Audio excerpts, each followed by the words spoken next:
we forgot to get Rich Moore's music in the background. That would have been nice. John, I can grab my guitar if you'd oh, like. actually, that'd be awesome, John. I don't want to put you on the spot like that, but that'd be awesome. Oh, there we go. Oh, SJ has the elevator music for us, so that's awesome. I'll ask John or Milt, did either of you get a chance to see any of the new episodes yet? Or they just started to air? I did not. Did not either. I've been in Seattle until yesterday, and Okay. so if you sent the link, no, I didn't. That's okay. We just really got everything squared away with the link with PBS yesterday, as a matter of fact. But if you go to Rocky Mountain PBS now and go to either the Watch or Shows tab, you'll find the new episodes, as well as the old Okay. episodes. So we now have a season 1 and a season 2, and some really nice little beautiful banners that they helped, we helped create, they helped create, but so people can just click on those and go to the episodes. So Great. Okay. I do see that we're getting people coming in, which is very nice. So I'll just state, folks, I'm Paul Kriesher. I'm chatting a little bit with our other panelists at the moment, but we're going to wait a little bit longer for a few other people to join, and then we'll get started. So if you'll give us another probably 2 minutes, then I'll get started. But we do have people that have joined. So.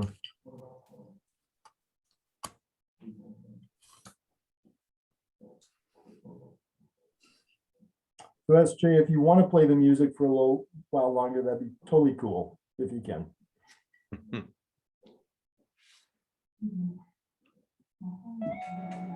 Thank you.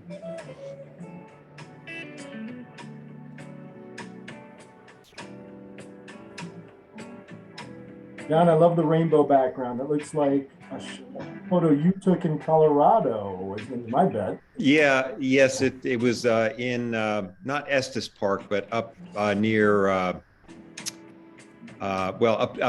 near Winter Park. Well, it's gorgeous to get a double rainbow. That's really cool. So. Awesome. I said I'll give it 1 more minute before we get rolling, and for those who have already joined, this is planned for an hour. I anticipate that we'll wrap up right about an hour, but since we're going to just give people a few minutes late to start, we'll probably go until about 8:05 or something like that. But respecting everyone's time, and we'll certainly seek to wrap up. Okay.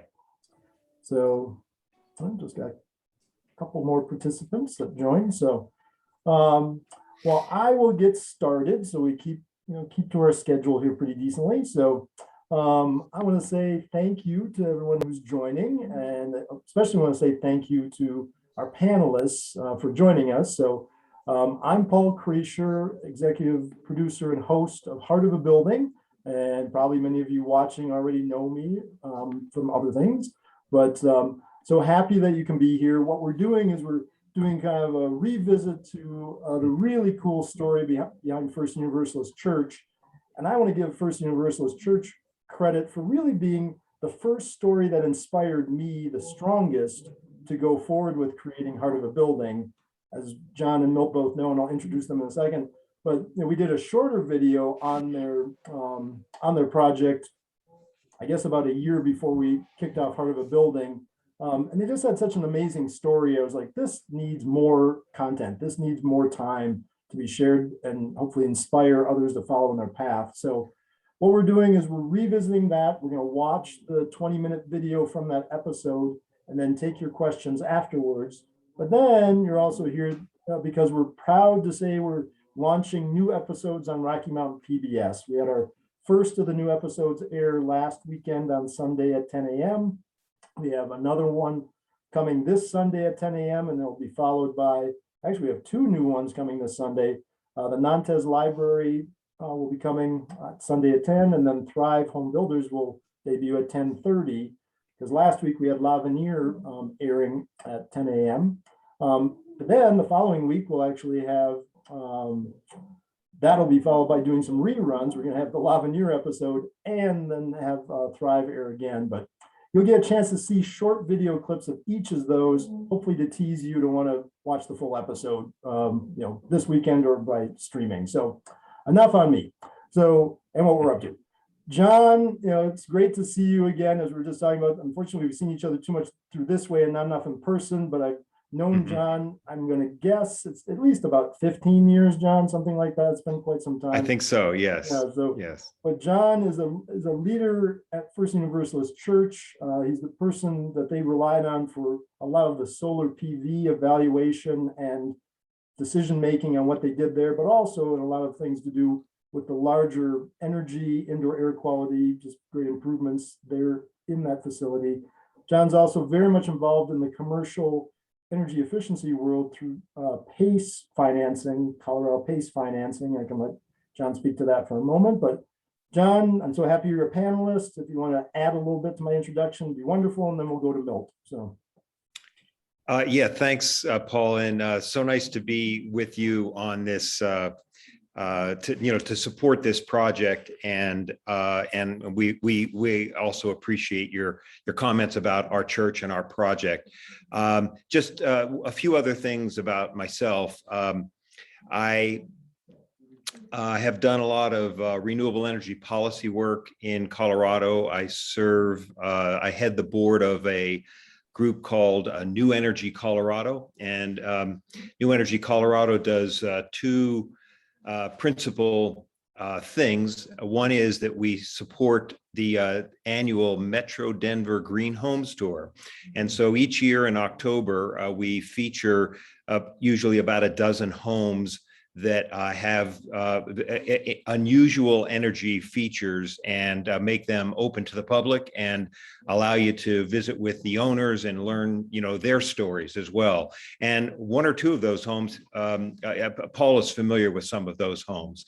The other thing that New Energy Colorado does is we promote solar citizens, and that's really a monthly newsletter, and we would love everyone to sign up to be a solar citizen. It's a free newsletter, and it helps us with our impact when it comes to supporting good policy for energy.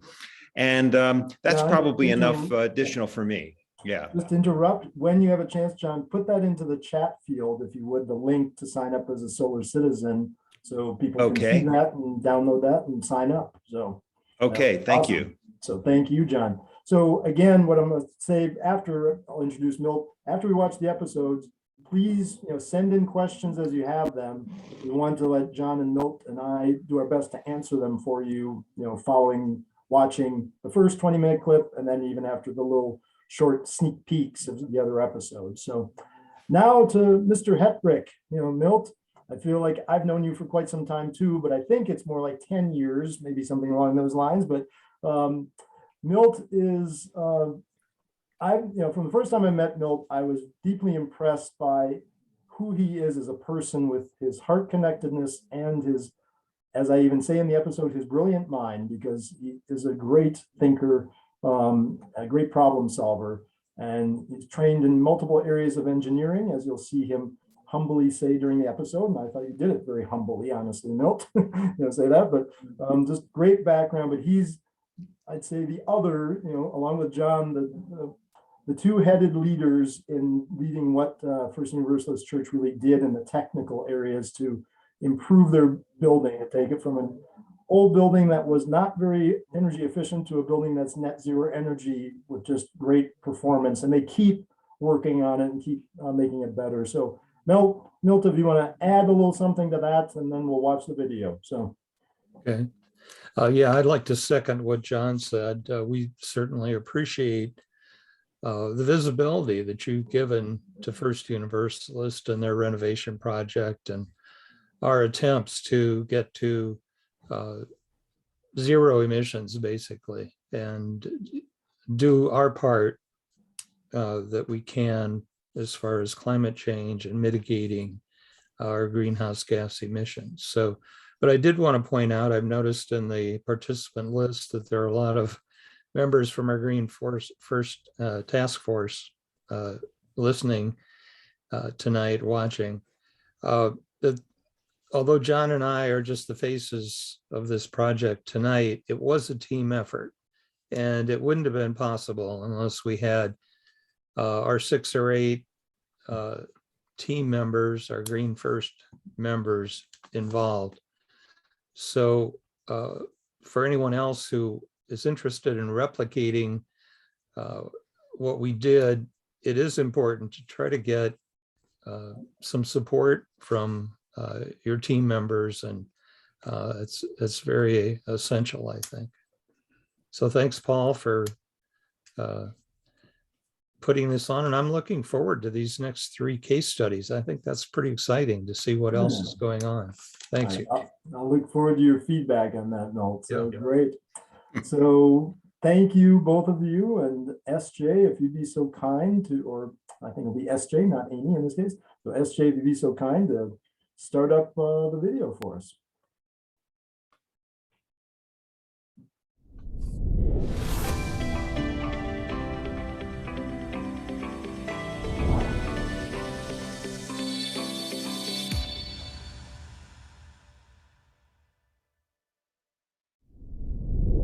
Hi, I'm Paul Kriesher.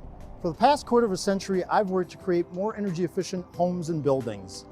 I'm fascinated by the technical aspects and cutting edge ideas from people who are pushing the boundaries in their projects. Equally important to me is the why behind the plan. What's the motivation for these individuals to make the effort, take the time, pay the additional money to take on sustainable and regenerative design and construction in their projects? We're going to take you on a journey to explore 3 unique construction projects: a church remodel commercial building, an innovative single-family home, and an exceptional multifamily building. Explore the design and the desire for each one to be examples of creating the buildings of tomorrow today, and to leave the world a little better than how they found it. When we recorded this video, we were 4 months into the U.S. response to COVID-19. Shortly after restaurants began to open, but steps were still being taken for social distancing, and you'll see me and interviewees occasionally wearing masks as we move through these buildings. These precautions were done to protect the well-being of others and reminded me as to how we are all connected and need to truly care for one another as we move through life. This connection between all of us is the fundamental reason for our videos, to showcase buildings which provide for our and all creation's greatest good by using less resources while delivering optimal performance for the occupants. May we all be well. First Universalist Church members in Denver are a great example of living their values through the renovation of their building. The whole congregation got together and decided to shoot for zero emission, not an easy or cheap goal, but one they truly believed in. Let's head inside and find out more from these amazing people. We're talking to church members John Bringenberg and Milt Hetrick, Reverend Dr. Elaine Paraslua, and Communications Coordinator Jessica Montgomery about their goal to design a zero carbon footprint building. And while this green light has nothing to do with sustainability, it's a very cool design feature. Find out what it is a little bit later. So Milt, if you'd be so kind, I mean, you have a brilliant mind in applied engineering that you did in helping this project come together, but tell us a little bit of your background, all the good street cred that you had through the schooling and work that you've done before quasi-retiring and then working on a project like this. Well, I got my engineering degree in aerospace, and I spent probably the first 10 years in aerospace. Left the industry and went into the oil and gas field for about 3 years. Was involved in some oil shale technology. Then ended up going back to aerospace where I retired. And in the meantime, I also got a degree in physics. So little did I know I was going to be applying it to a church project. And you did great work with it. So related to the church project, obviously, can you tell me briefly why you, the congregation, the people working on this, chose to do such a high performance building instead of simply meeting code like so many other projects? Sure. This project, we have to kind of go back and recall that it got started around 2015. Mm-hmm. And at that point in time, the global community, as you know, was becoming very concerned about the climate crisis, global warming, and that was the year actually of COP21 and the Paris Agreement, Right. where the global community made an agreement to reduce greenhouse gas emissions and limit global warming to 1.5 or 2 degrees. Right. So that was the big picture that was going on at the time this project got started. Now, if we come down a little bit, our religious denomination, the Unitarian Universalist Association, they had published what we refer to as statements of conscience. Within this church, we had a small group of environmental activists that we called ourselves the Green First Task Force. We were concerned about the growth of our congregation and that we needed more space, more classrooms, a bigger sanctuary. And so we initiated a building renovation project. And one of the members of our task force, John Bringenberg, who got himself positioned on the building committee, Right. and made sure that we had sustainability perspectives as design requirements for this renovation project. You know a lot about this building, about the whole process, but what I'm really fascinated by in this project was the why people came together to do this great project. When you have a church community, you have a unique people environment to make decisions of this kind. We, of course, have to think about the economic impacts of energy decisions when we're redesigning this building. But being in a church community, you have the opportunity to bring in another dimension, something that maybe it doesn't exist in a normal commercial business, for example. And in our case, that's what we call our seventh principle. This amazing building is a manifestation of many beautiful principles and values that come from the Unitarian Universalist Church, and I'd love to learn more about that. I would say the general value of Unitarian Universalism is to live your faith, to live out the principles, and we have 7 of them, and they are about democracy, about how you treat one another, the dignity and worth of every human. But the one that's important to this project is the 7th principle, and that one is we are all part of an interdependent web of all life, and that we are to recognize our equity with all other beings, sentient and not, and the earth, and to care for the earth as stewards. Well, early on, we did our homework and tried to define what I'll call the harm that we were doing to our planet, and quantified it in the context of tons of CO2 that this facility was introducing into the atmosphere.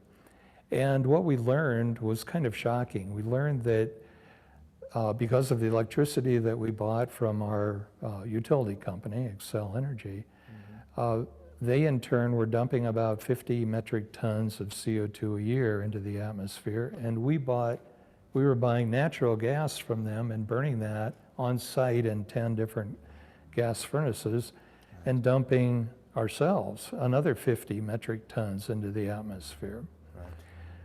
We also were aware that there are alternatives to doing that. Can you tell me a little bit about the story and the process of how people came together, especially around the funding portions of this project, to make it happen? Because it's a great story. It is, yes. We had a capital campaign for the building renovation well underway, and working with the architects, when a member-driven initiative, a very bold one, came up to add a sustainable energy system, and also add the cost for a sustainable energy system. It's challenging for several reasons. First off, it added more than 10% to the cost of the total building project. And being understandably debt avoidant, the church just asked, can we go ask for additional gifts specifically for the sustainable energy system, and then close the gap as needed with a member loan. So the community, as I heard it, came together and said, we're not going to try and get the maximum dollar out of the church that we can. We want to give a gift, but we need to get our money back, plus get 1.5%, you said, interest on it? Right. In exchange. That sounds like a beautiful win-win. Yeah, we thought that was a rather unique approach because going in, the first response we got from just about everybody was, we can't afford that. Mm-hmm. Yeah, member-led, member-driven effort. We exceeded our goal in the additional member gifts, specifically to add the sustainable energy system to the building project. And then with the remaining funds, members came together and formed a general partnership, the seventh principal partnership. Cool. And that bold move paid off. We were able to see the project completed. You were heavily involved in many of the technical aspects of this project. And I had the pleasure of working with you guys and being involved with doing air tightness inspections and blower doors and things. But can you tell me a bit about what you chose to do, let's say starting with the envelope of the building? Okay, great. This was a retrofit, so there was about 20% new square footage added to an existing building, which was restored and rebuilt. But in doing so, we were able to get nearly the entire building envelope with new insulation, including a skim coat of foam on the outside, bat fiberglass insulation, to bring us to about an R30 value in the walls. Which is great. We have a flat roof for most of the roof on the building, including the original parts of the building. And we were able to really beef that up. And we went from having about 2 inches of solid foam insulation to having about 6 inches, bringing us to an R value above 50. Which is really amazing, because your beginning levels, you were closer to like an R14 or R13 maybe, and to be above R50 up there is just outstanding. In the design of the envelope, air tightness, making the building tight was really the first parameter, and the R value was really a secondary parameter.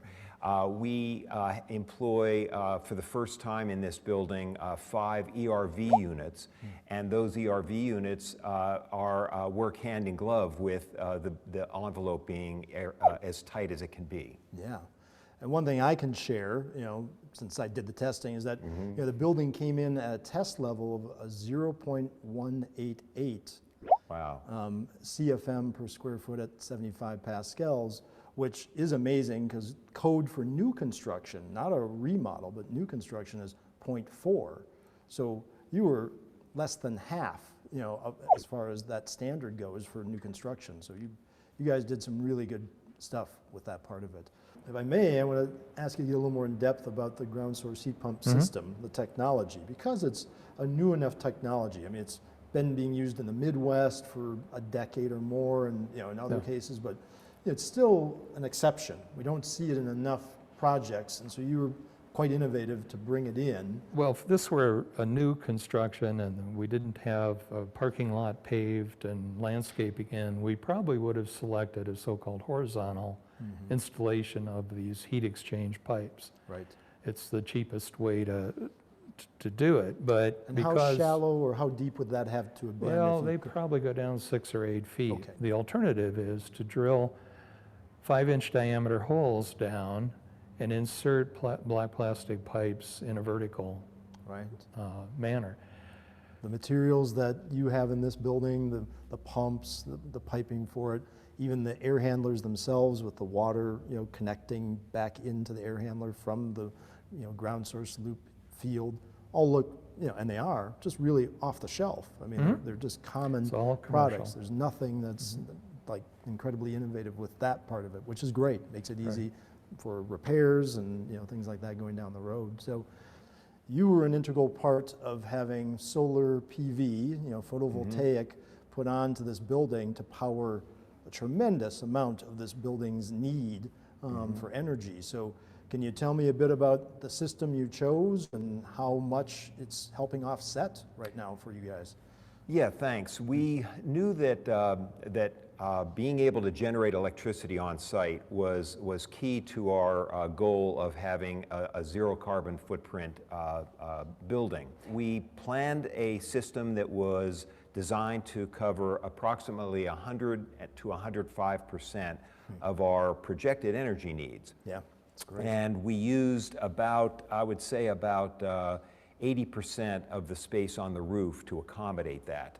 So we knew that we had a little bit of room to grow if needed, and that we have a system that is about a 58 kW system. It generates between, we'll call it 80 and 85,000 kilowatt hours of electricity per year. And we're now finding, after over a year of usage, that we may be a little shy of 100%, and we have space on the roof to be able to increase the size of that system to make sure that we are at 100%. And that's being given serious consideration, that you may add to it in the near future? That is correct, because we set out and the congregation agreed to a goal of being carbon neutral, and that's part of that equation. So John, tell me what this great performance boils down to in dollars and cents for you on your utility bills on an annual basis. Our historic bills on the building, which was a little smaller before, was over $20,000 per year. We are now spending about 20% of that amount with the new systems in place, and I would say that the vast majority of those charges are considered base charges and demand charges. That's fantastic. That's really fantastic. So there's some beautiful things that you did with daylight in here. The architects that helped design the building placed a high value on daylighting and did their very best to be able to bring daylighting into every common space in the building.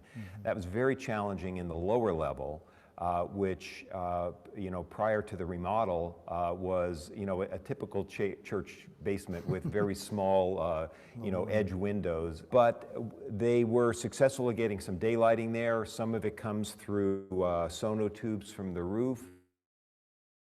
Some of it comes through some clever arrangement and enlargement of windows in the lower space. But there are other places in the building where daylighting is even more dramatic. The space that we're in right now, we call Friendship Hall. It's a gathering space. And then our sanctuary has maybe the most important architectural feature. We call it the Oculus. It beautifully brings in light with north-facing windows, and it really does a great job of lighting the whole sanctuary space. For this building, it's our wow factor. I'd love to hear from you, because I know it was I see it as being part of your vision to be very conscientious about reusing and using recycled materials in the building. Can you tell us a bit about those elements, like what got reused, what parts of the recycling elements that you're proud of? Sure, the chairs are one of many elements that we reused. So the green chairs that you see were our original chairs in our sanctuary, and we simply cleaned them. And as much furniture and other elements we could reuse, we did. In our hospitality center, the ceiling panels, so that whole space was a sanctuary, as you may know, and that was the entire ceiling. And so they took them down and carefully preserved them. There are other materials, right, it was probably much more work to do the demolition in order to be able to preserve them. I think if I was going to pick one thing that symbolizes the intentions and the fulfillment of those intentions very much is the beauty of the wood.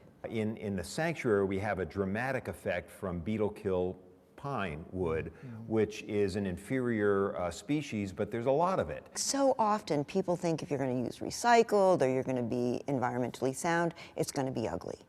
And I don't think you have to compromise anything. And this building is a statement of the beauty that can be created being environmentally conscious. And I think that's the most outstanding piece for me. You literally wrote the book on this project, and it's a fantastic book with great graphics, great data details, great descriptions of the process about how the community came together on the financing side, as well as the technical decisions. And I know you have this available through the church but we're going to have it available at our Heart of a Building website so people can get to a link. Thank you. And it was a team effort, just like this project was. So we had this small group of dedicated people, and I just happened to be the reporter and document it. But we did go through a lot of lessons learned, and it wasn't all, how should I say, roses Right. along the path. Right. So we wanted to document some of these things that we learned in the hopes that it would make it a little easier for the next group that comes down this same path. That's a beautiful gift.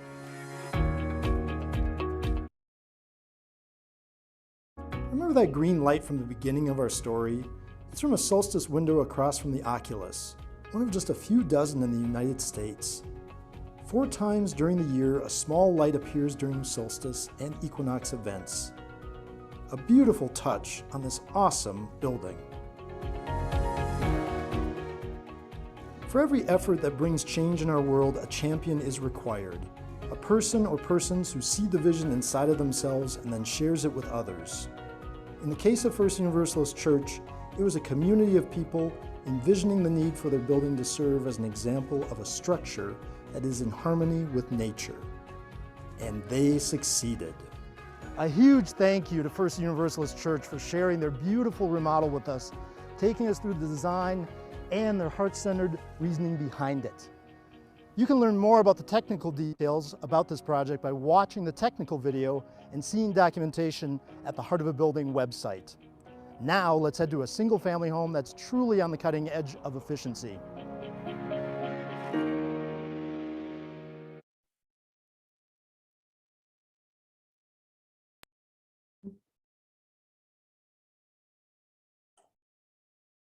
So I'm going to just say, I hope, well, I think looking at the list of people that are attending, I bet everyone has seen that before. So I don't know how many questions there will be, but if there are any questions that arose, please feel free to throw them into the chat area.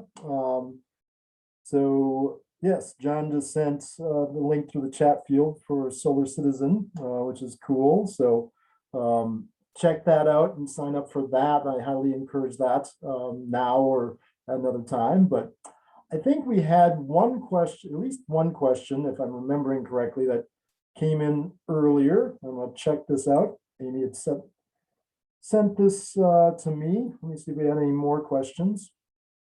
I guess we had a couple questions that we can get into. So John and Milt, if you guys want to reappear through the magic of Zoom, we'll see your smiling faces and hear your voices through that. So thank you, John. And There we thank you, go. Milt. Great. So yeah, so I'll bring up these questions, but if people have additional questions, please send them into the chat area and we'll address those. And then, like I said, after we do some questions, we'll start looking at sneak peeks of the other new episodes.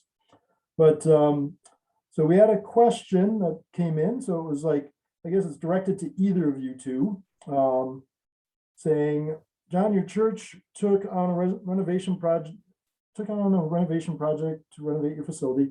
In addition to expanding your sanctuary and adding more classrooms, you decided to introduce a number of sustainability considerations, including energy conservation and the reduction of greenhouse gas emissions to zero in response to the climate crisis.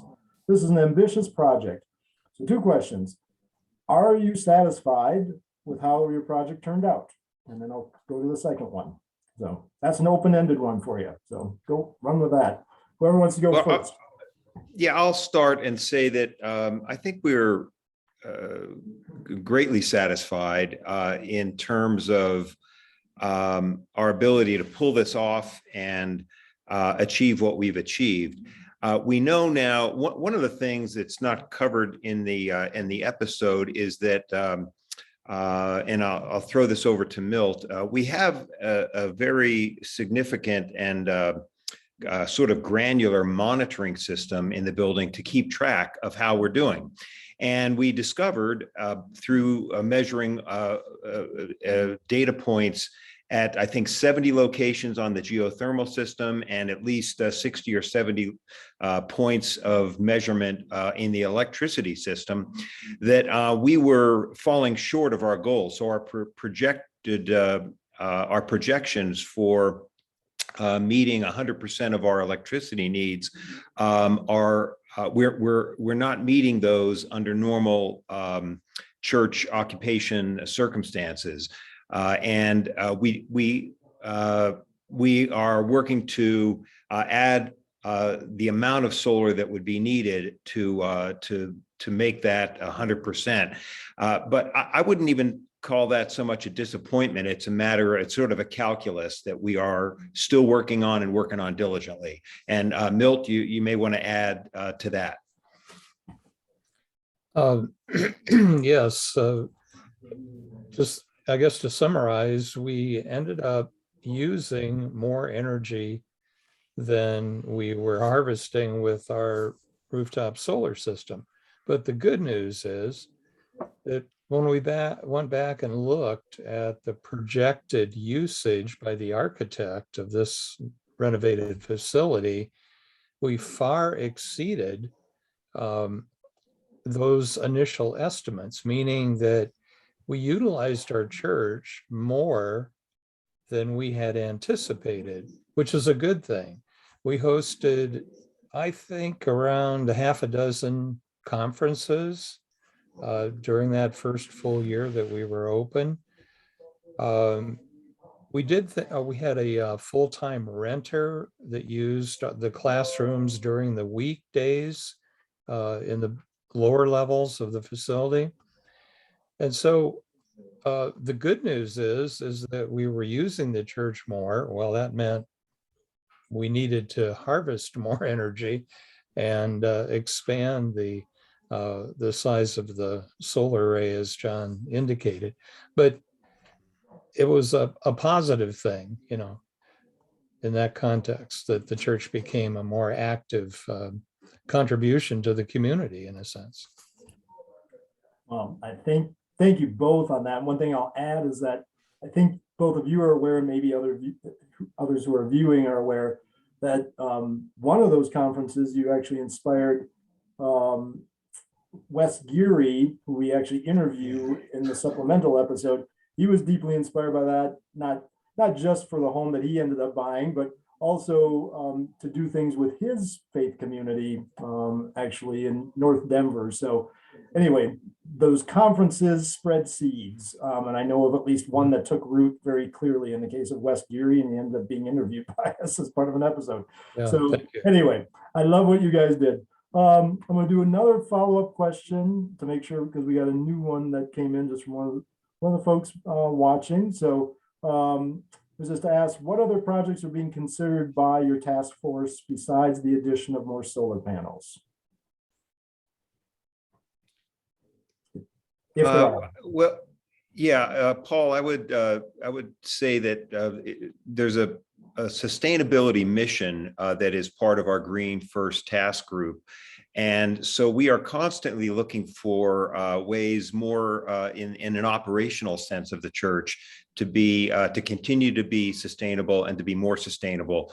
We have a series, Living Our Values series, where we have basically team champions on topics like on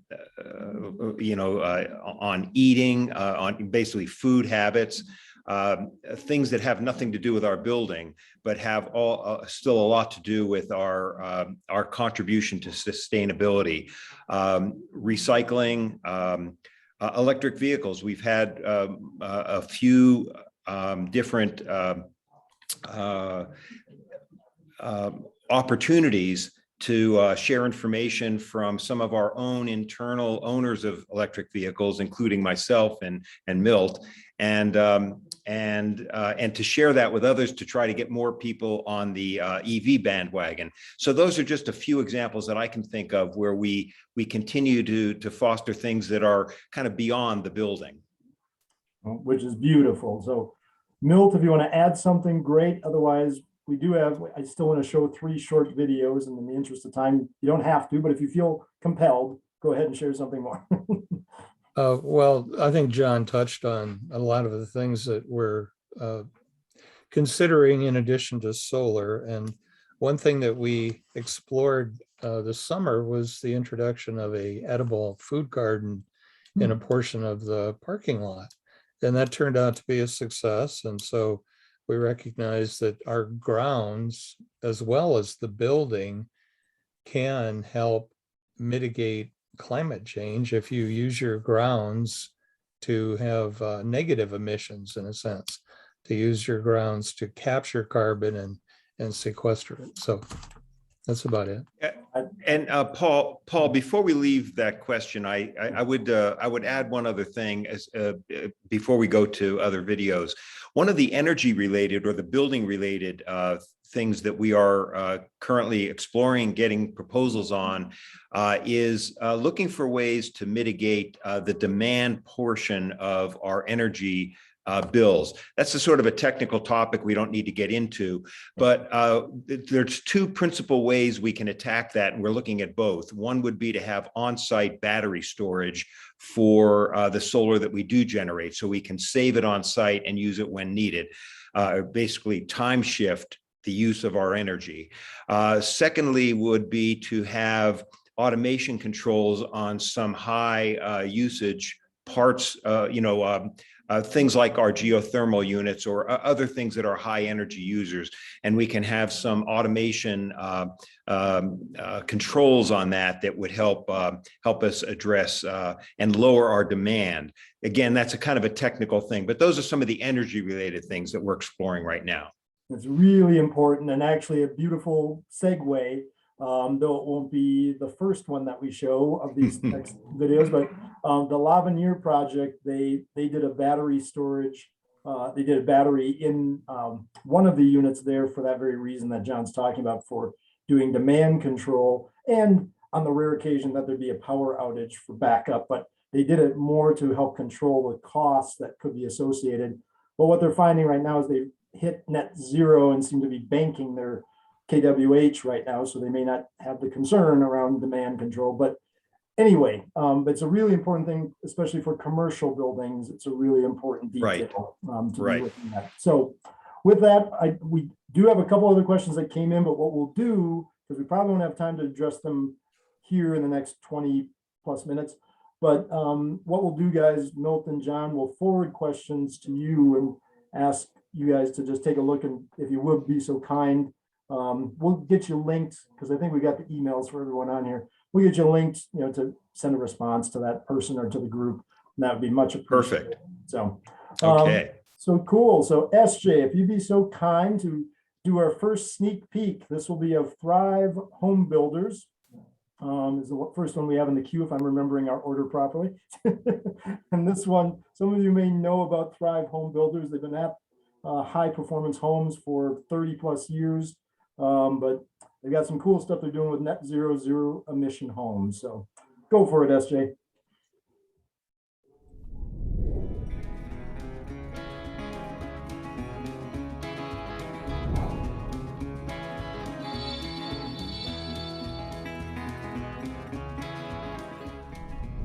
Hi, I'm Paul Kriesher. Welcome to Heart of a Building.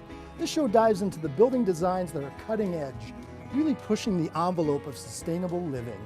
Along the way, we'll also explore the motivation from the people involved in these great projects. In short, the why. It's a pleasure to sit down and talk with you, because you have been an inspiration for me in a lot of ways, and I know you've inspired many others in the building industry because you've walked your talk. Being the person that you are, I'd love to hear the why for you. Well, depending on when people ask me that question over the course of my journey, I probably had slightly different answers. I think the fundamental reason for why any high-performance builder does what they do is because they think it's the right thing to do. And then we kind of come up with business justification for what it is that we believe should be done.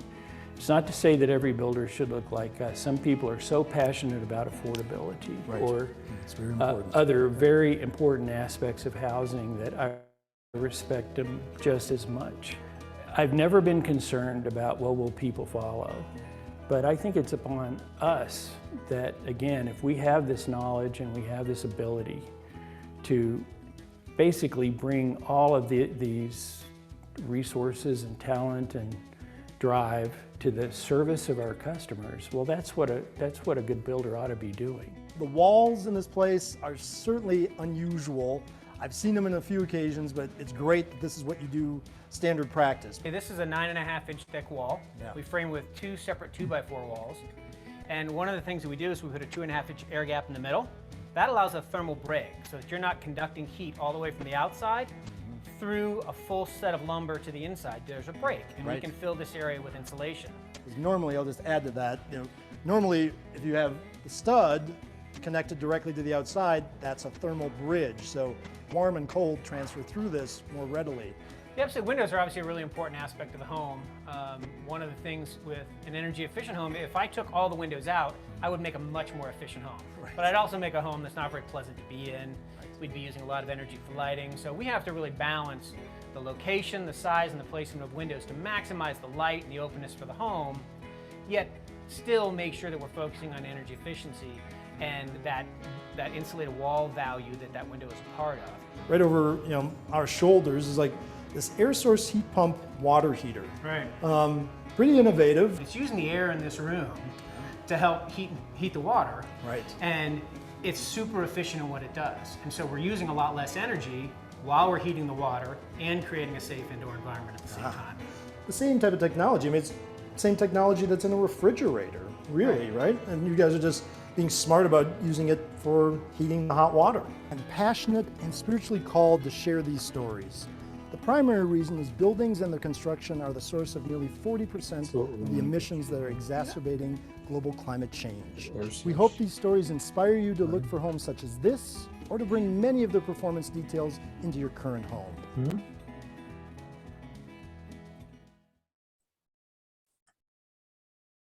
So I hope folks were comfortable or even appreciative of the music in the background. I'll let you know when you watch the 30-minute episode, it doesn't have music going through the whole thing. We just thought it'd be kind of cool to do that for these little sneak peek clips that we had.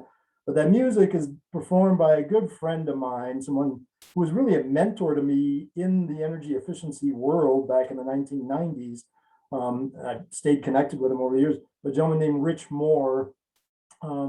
He's semi-famous in the folk music world, but his wife, Molly O'Brien, I would say is just flat out famous in the folk music world, at least beyond Colorado for sure. But that is music that he wrote and composed. He had it before we produced these episodes, but he was really cool about letting us use his music in these episodes. So hopefully you guys like it. And thank you, Amy or SJ, for putting a little link in the chat there where you can find out more about them, because their music is awesome. They oftentimes play at Swallow Hill and at various outdoor venues all across the country, actually. But so they're cool people. So Milton, John, you don't necessarily have to join unless you had questions, if we had any that popped up. If people have any questions about what they just saw, that is totally cool. And if they come to you as you're digesting a little bit, just send them into the chat area and we'll get a response to you, towards the end. But I guess we do have one question that did come in. So let's see. So what items or systems, in addition to solar panels, make Thrive Homes energy efficient and or net zero? So that's one I can field because I know their homes quite well.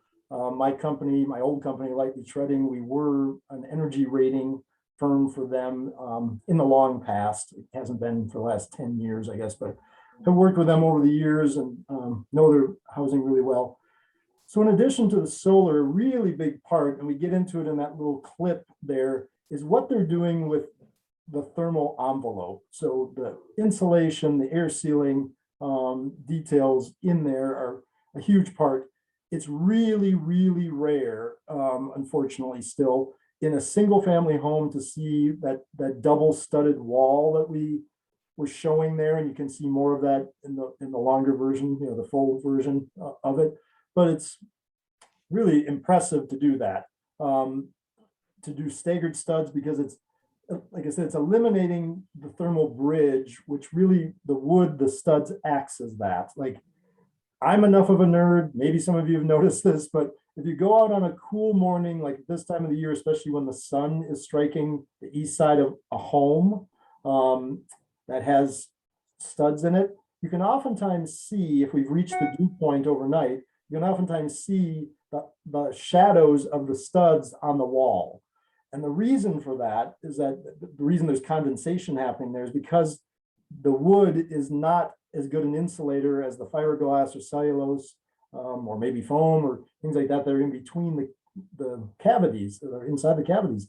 But it's like, in most cases, that's what we got. But in their case, they did these offset staggered studs. So you would eliminate that and made a much thicker wall to have a crazy, not crazy, wonderful level of insulation in there, but very outside the norm in the industry. So with that, I'll check and see. I don't think we have another question right now. So, but you can send more questions as you have them. And I'll say this, SJ, if you'll be so kind to put up the second one, which will be on, that one will be on the Nantes Library. So this is a near zero energy library in Gilcrest, Colorado.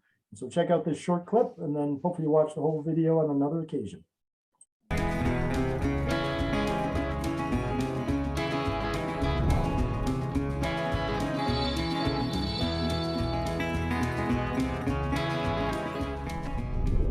Hi, I'm Paul Kriesher. Welcome to Heart of a Building. Did you know that buildings account for about 40% of all energy use in the United States? We're hoping to make a dent in that percentage. This show dives into building designs that are cutting edge, really pushing the envelope of energy efficiency and sustainable living. Along the way, we'll also explore the motivation from the people involved in these great projects. In short, the why. The two of you, especially you, Diane, were very important in the shaping of this vision. Naomi, you've recently become the executive director here, but who else were some of the people that were important in the vision behind this building? We have a very progressive library board. Okay. And we do have a couple members on our board who are really into sustainability. Okay. And that's really how this whole thing got started. This project, by stereotype, to do a near passive house project is oftentimes done in Boulder, in Aspen, in Telluride. Why and how did it happen here in Gilcrest? We started 10 years ago on our main library, upgrading the efficiency. So we've been doing this for a while. Okay. I mean, we're 10 years into that now. Right. I mean, it's really nothing new out here. And really, if you look at all your pictures of the old West, the landscapes and stuff, you see windmills out there. Right. Renewable energy on ranches and farms. If the basis for going sustainable is to reduce or eliminate your dependence on either fossil fuels or to get away from the fluctuating energy bills every month, then absolutely. I mean, especially you as a board, you've got a budget a year in advance and you've got a finite amount of funds to work with. And so now all of a sudden you can plan a little better, you have those tools. Passive house belongs in any building, in any place that you can get that energy model and the team and the vernacular to get along to make it happen. So why not Gilchrist, right? We're showing that it can be done and it's not that expensive. I mean, this building wasn't that much. We saw another library being built immediately after this for 5 times the amount. We also happen to use a lot of local materials, such as natively selected grass and beetle kill pine that comes from the Rockies. Yeah. And I believe that integration of local materials shows that a green building like this can be inoffensive, attractive, and blend right in with the community. The town of Gilchrist itself is quite old. And so this is a modern building, but not in the sense that it's off-putting. It's really cool to just be able to say, we're one of the greenest libraries in the whole country, and that's great. You wouldn't really expect it from a little town like this, but it's really nice. I think we should be going way above code, or I think code should be changed, but That's hard to do. Right. You presented an example. I mean, by That's what we're trying to do. We're trying to lead by example. This is a living thing that we're in, and it's going to continue to use power and move when we're not in it. And the less and the more logical that it does, that will biomimic how our bodies work. We sweat, we breathe, we have a heating and cooling system, and our breathing device isn't paired with our heating and cooling device like you see many buildings. So we dissected this in pieces and then put them all back together in a different way with on-the-shelf talent and on-the-shelf materials. I'm proud of the fact that we know this building is going to be a long time standing because it is so sustainable as far as energy goes. And the fact that it is kind of the crown jewel of the town. It's a useful crown jewel, not just pretty. Right. Yeah. Very cool. Very practical crown jewel.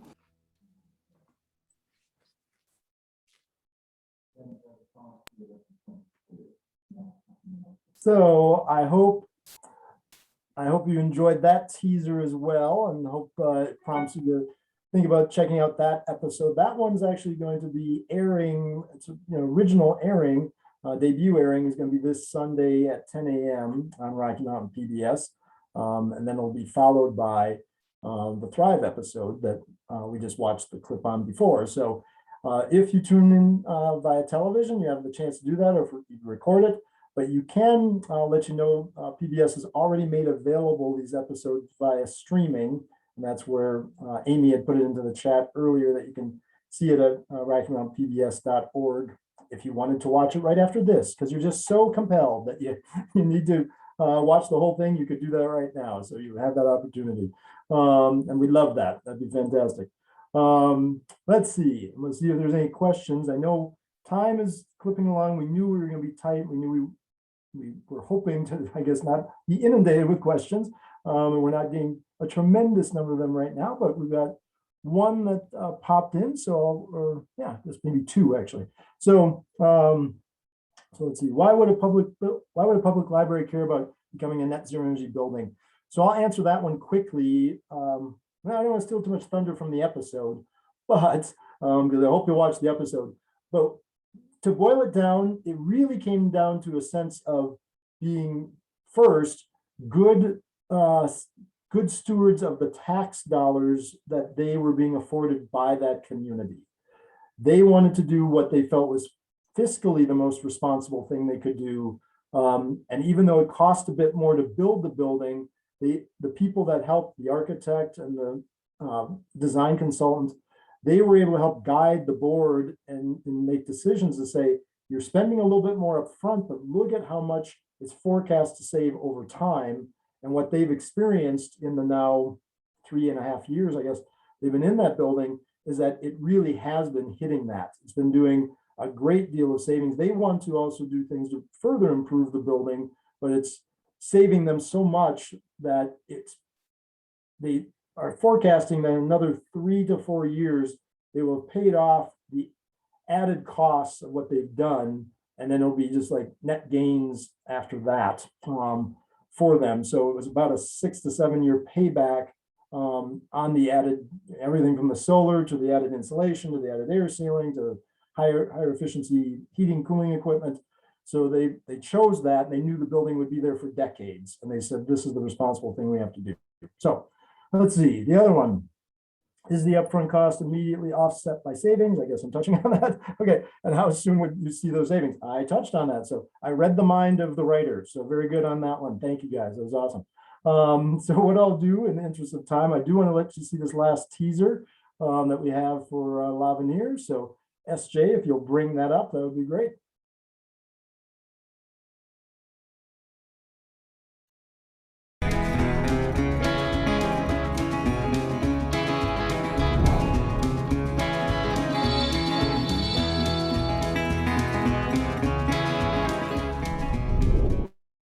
Hi, I'm Paul Kriesher. Welcome to Heart of a Building.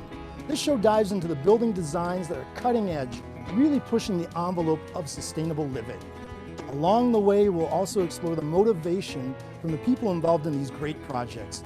In short, their why. We came to Fort Collins from San Diego 10 years ago, and we loved the town was so walkable and bikeable, and the downtown is just such a nice, sweet, gentle urban place. And so our desire to build a net zero energy home turned into, hey, let's do an urban net zero energy townhome project so that we can spread it out. We just felt passionate about doing something that we believe in and that is for the planet. It's really important that architects and developers and contractors that have the knowledge and the ability to do these things really put their money where their mouth is and say, hey, I can show you how to do this. It doesn't necessarily cost more to build high-performance buildings like L'Avenir. People think it does. But it does cost more to design them. The amount of communication and integration with the city that had to happen, and how they really had to continually work with them as a partner to develop a lot of the ideas that they had and see them come to fruition, chiefly the parking. Okay. And the electric car. Electric car. Okay. Part of the trick here is that we have a car share in the back of our space. Electric So car, it right. immediately takes the car in your space out of into a totally different thinking sphere, because everybody's car is in a garage that's 500 feet away.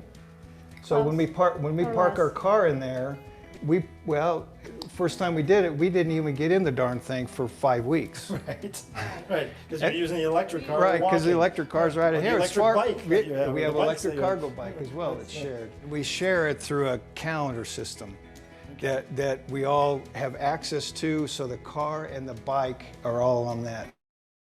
Hearing about this project and realizing their great ambition, you know, we don't get to talk about positive. We talk about being less bad. Mm-hmm. This one is good. It's actually doing good for the planet. How do the efficiencies of this system compare to more conventional, electric, heating, cooling systems in the industry? Yeah, significantly more efficient. So for example, if you were going to compare this system to a gas furnace, okay. A gas furnace, the most efficient that you can buy on the market is about 95%. So what that means is for every dollar of gas that you buy, you get 95 cents worth of heat out of it. With geothermal, you have what's called a COP, or a coefficient of performance, when typical value for that is a 4. So what that means is that for every dollar of electricity that you buy to run the geothermal system, you get $4 worth of heat out of it. So they're 400% efficient as Right. opposed to 95%. Right. What parts of this make you the most proud? We got it done, and we paid the bank. I'm going to be a little bit more nerdy than that. I think what I'm most proud of is 3 things. The building produces its own energy with the sun and the earth. The building provides for a lifestyle that's flexible. And the last thing is that it promotes a walkable, bikeable lifestyle with the shared car. Those 3 Ps are the ones that I'm most proud of.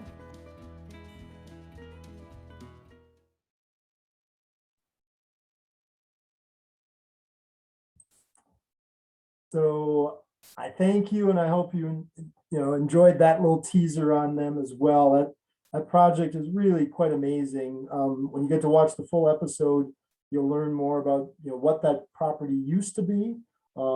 Sitting there right on the edge of downtown, Old Town part of Fort Collins, and what they did to transform it into the much higher density.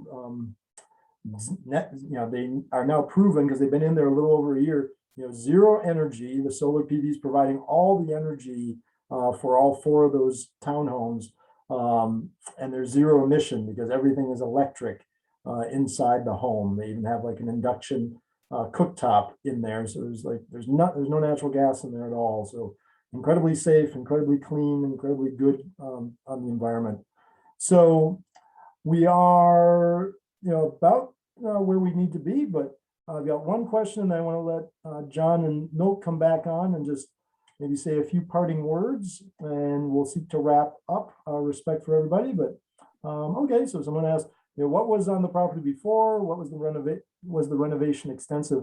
So I'll tease that out a little bit. I really want you to watch the episode to learn more about that. But what was there is it was an abandoned old gas station. So there were old tanks underground for the storage of the gasoline that were there that had to be taken out and have that area remediated. Thankfully, it was not leaking.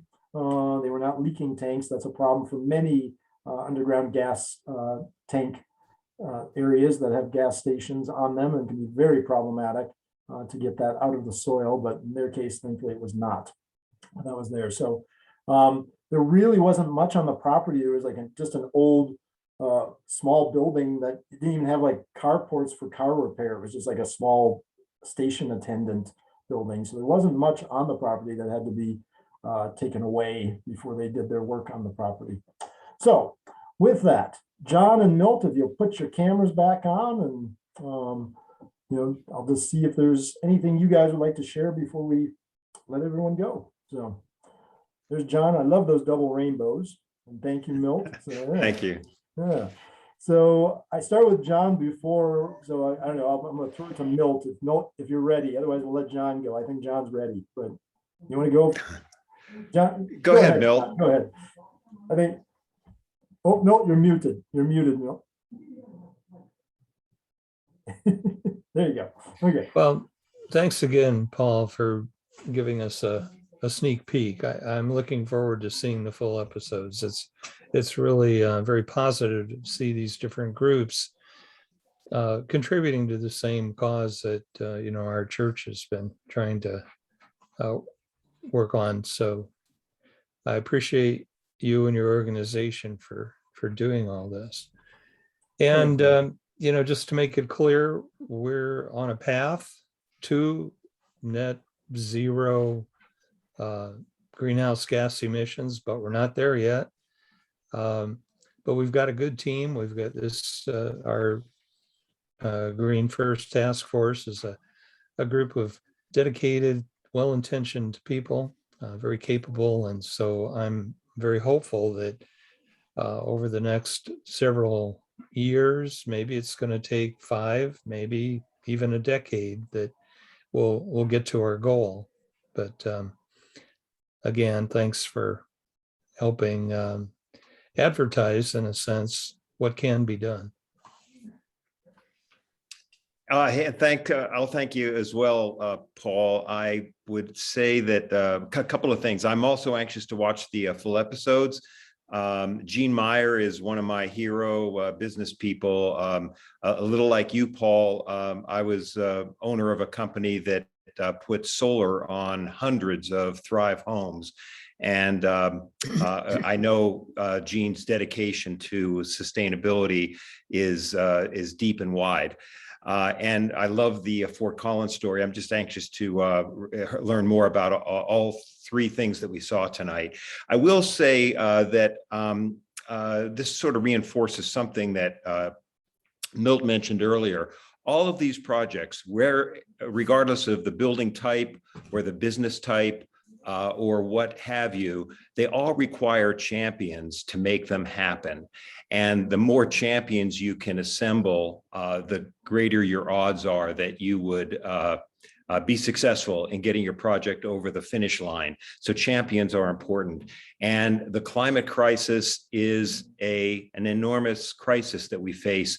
And we need more champions, and we need more examples. And I hope your series will have hundreds of episodes. John, that's beautiful. Thank you so much. And that's our plan. We are planning strongly to do at least 12 next year, and PBS is on, very happy to be supporting us in that. They're going to do some introductions for us for some other PBS affiliates, actually. So in the Pittsburgh area, in Orlando, Florida areas where we want to showcase some projects in addition to ones in Colorado. So I'm going to say thank you, because it's 8:09, so I definitely want to wrap up.